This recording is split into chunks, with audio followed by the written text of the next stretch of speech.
ഇന്നത്തെ താരം നമ്മുടെ കോഴിക്കോടൻ സ്പെഷ്യൽ ചട്ടിപ്പത്തിരിയാണ്. അപ്പോൾ അത് ആദ്യം തന്നെ വേണ്ടതുപോലെ ഒരു മുട്ടയുടെ കൂട്ടാണ്. അപ്പോൾ അത് ഞാൻ എങ്ങനെ ഉണ്ടാക്കിയെന്ന് പറഞ്ഞു തരാം.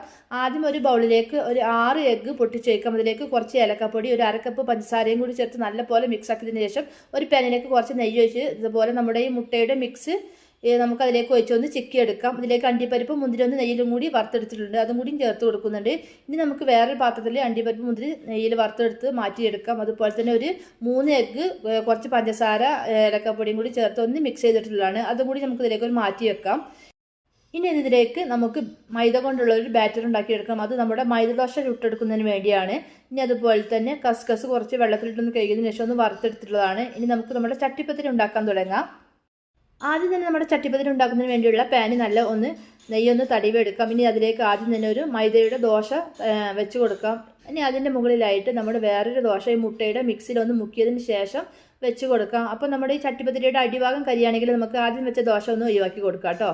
എന്നിട്ട് ഈ മുട്ടയുടെ മിക്സ് ഇതിൻ്റെ എന്താ പറയുക അടുക്കായിട്ട് വെച്ച് കൊടുക്കാം. ഇതിൻ്റെ അറ്റത്ത് പോയിട്ട് വെക്കരുത് കേട്ടോ. നമ്മുടെ ഇതിൻ്റെ സെൻട്രലായിട്ട് തന്നെ ഈ മുട്ടയുടെ മിക്സ് വെച്ച് കൊടുക്കാം.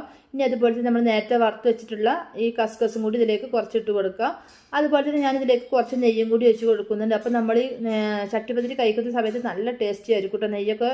നെയ്യിൻ്റെ ഫ്ലേവറൊക്കെ ഉണ്ടാകുമ്പോൾ നെയ്യ് ഞാനിതിലേക്ക് ഒഴിച്ച് കൊടുക്കുന്നുണ്ട്. ഇനി അതുപോലെ തന്നെ ഇതുപോലെ തന്നെ നമുക്ക് എല്ലാ ദോശയും ഇതുപോലെ തന്നെ മിക്സൊക്കെ വെച്ചതിന് ശേഷം ഒന്ന് ലാസ്റ്റായിട്ട് നമ്മുടെ മുട്ടയുടെ മിക്സൊക്കെ ഉണ്ടെങ്കിൽ അതിൻ്റെ മുകളിലായിട്ട് വെച്ച് കൊടുക്കാം. അതിൻ്റെ മുകളിൽ കസ്കസും കൂടി വെച്ചിട്ട് നമുക്കിത് ഒരു അടച്ച് വെച്ചിട്ട് നമ്മളൊരു ദോശ തവേൻ്റെ മേലെ ഉണ്ട് ഞാൻ വെച്ച് കൊടുത്തിട്ടുള്ളത്. അപ്പോൾ നമ്മളിത് വെന്തോ നോക്കിയതിന് ശേഷം നമുക്കിതൊന്ന് തിരിച്ചിട്ട് കൊടുക്കണം. അപ്പോൾ നമ്മുടെ ചട്ടിപ്പത്തിരി ഉള്ളൊക്കെ റെഡി ആയിട്ടുണ്ട്. ഇനി ഞാനിത് വേറൊരു പാനിലേക്ക് ഞാൻ തിരിച്ചിട്ട് കൊടുക്കുന്നുണ്ട്. അതിനുശേഷം നമുക്ക് വേറെ പ്ലേറ്റിലേക്ക് മാറ്റി കൊടുക്കാം കേട്ടോ. അപ്പോൾ നമ്മുടെ സ്വീറ്റ് ആയിട്ടുള്ള ചട്ടിപ്പത്തിരി ഇവിടെ റെഡി ആയിട്ടുണ്ട്. നല്ല ടേസ്റ്റിയാണ് കേട്ടോ. അപ്പം ഞാൻ ഈ വീഡിയോയിൽ ഡീറ്റെയിൽസ് ആയിട്ട് എന്താ പറയുക എഗ്ഗ് മിക്സ് ഉണ്ടാക്കുന്നതൊന്നും ഞാൻ കാണിച്ചിട്ടില്ല.